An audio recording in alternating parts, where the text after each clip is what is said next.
ভোটকেন্দ্র রক্ষায় কুমিল্লার লালমাইয়ে সেনাবাহিনীর মহড়া অনুষ্ঠিত। ত্রয়োদশ জাতীয় সংসদ নির্বাচনে লালমাইয়ে কিছু উচ্ছৃঙ্খল ব্যক্তি নির্বাচনে পরাজয়ের আশঙ্কায় ভোটকেন্দ্রের ভেতরে প্রবেশ করে জাল ভোট প্রদানের চেষ্টা করে এবং ব্যালট বক্স ছিনিয়ে নেওয়ার চেষ্টা করে। তারা দেশীয় অস্ত্র প্রদর্শনের মাধ্যমে ভোটকেন্দ্রে আগত ভোটারদের মধ্যে আতঙ্ক সৃষ্টি করে ভোটকেন্দ্র দখল করে ভোট কারচুপির প্রচেষ্টা চালায়। এছাড়াও তারা প্রিজাইডিং অফিসার সহ ভোটকেন্দ্রে নিয়োজিত দায়িত্বপ্রাপ্ত সদস্যদের জিম্মি করে এবং নিরাপত্তায় নিয়োজিত পুলিশ ও আনসার সদস্যদের নিষ্ক্রিয় করে ভোটকেন্দ্র দখলের চেষ্টা চালায়। নির্বাচন সুরক্ষা অ্যাপের মাধ্যমে খবর পেয়ে নিকটস্থ সেনা ও বিজিবি পেট্রোল দল দ্রুত ঘটনাস্থলে পৌঁছে সার্বিক আইনশৃঙ্খলা পরিস্থিতি স্বাভাবিক করে তোলে। এমন একটি কাল্পনিক কাহিনী ধরে সেনাবাহিনীর নেতৃত্বে যৌথ মহড়া অনুষ্ঠিত হয়েছে। বুধবার বিকেল 4টায় লালমাই উপজেলার উত্তর দৌলতপুর সরকারি প্রাথমিক বিদ্যালয় কেন্দ্র মাঠে এই মহড়া অনুষ্ঠিত হয়।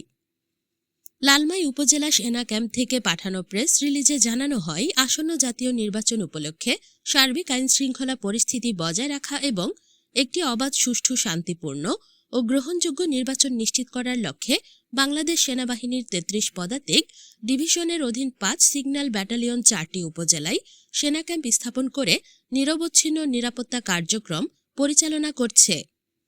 এসব ক্যাম্পের মধ্যে লালমাই উপজেলা একটি বিশেষ গুরুত্বপূর্ণ ও দায়িত্বপূর্ণ এলাকা। আসন্ন নির্বাচনে সংশ্লিষ্ট কর্তৃপক্ষের সঙ্গে সমন্বয়ের মাধ্যমে ভোট গ্রহণ কার্যক্রম সুষ্ঠু, শান্তিপূর্ণ ও নিরপেক্ষভাবে সম্পন্ন করতে প্রয়োজনীয় সহায়তার লক্ষ্য কাজ করা হচ্ছে এবং মহড়ার মাধ্যমে নির্বাচনী দায়িত্ব পালনকালে সেনাবাহিনীর দ্রুত প্রতিক্রিয়া, পেশাদারিত্ব এবং অন্যান্য আইনশৃঙ্খলা রক্ষাকারী বাহিনীর সঙ্গে সমন্বিত কার্যক্রমের সক্ষমতা আরও সুদৃঢ় করা হচ্ছে।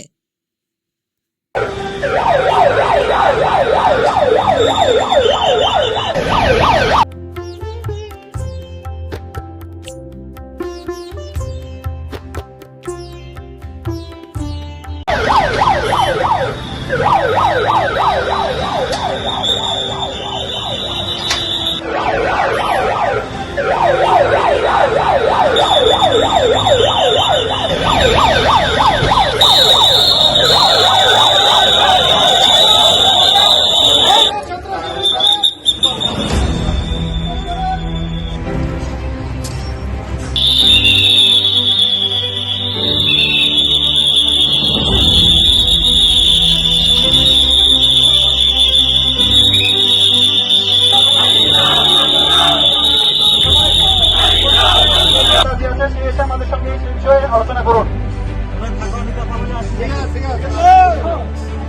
আমাদের দাবি হচ্ছে, আমরা এই ভোট মানি না, এই ভোট কারচুপি হয়েছে, জালিয়াতি হয়েছে, আমরা এই ভোট মানি না, এই ভোট বাতিল করতে হবে।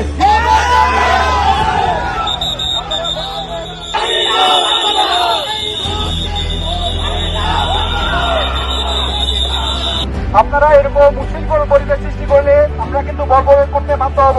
আমি আবারও বলছি, আমরা কিন্তু বল প্রয়োগ করতে বাধ্য হব। তথ্যে ও চিত্রে খান মোহাম্মদ রুবেল হোসেন।